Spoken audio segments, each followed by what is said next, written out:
Vice President Kamala Harris made another stop in Detroit today on this Labor Day. The Democratic presidential nominee spoke to a crowd of supporters in the Northwestern High School gym. Our Elle Myers was there. Labor and unions took center stage at a campaign stop in Detroit. Kamala Harris spoke to a packed crowd about her support for organized labor and what she calls the dignity of work. Harris said she plans on protecting the labor rights of workers and called out former President Trump for, quote, anti-worker policies, end quote. She highlighted Detroit's long history of labor organizing and her support for labor unions if she's elected to the White House come November.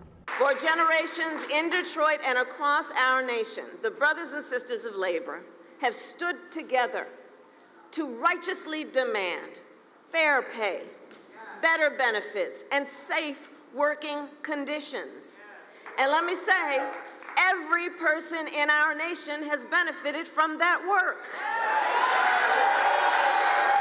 Harris's words resonated with Terrell Gardner, one union worker I talked with at the event.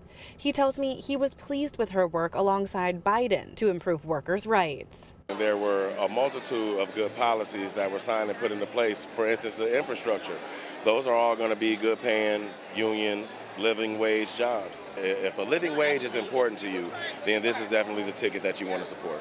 Harris said that even non-union workers benefit from the history of labor organizing. Everywhere I go, I tell people, look, you may not be a union member, you better thank a union member for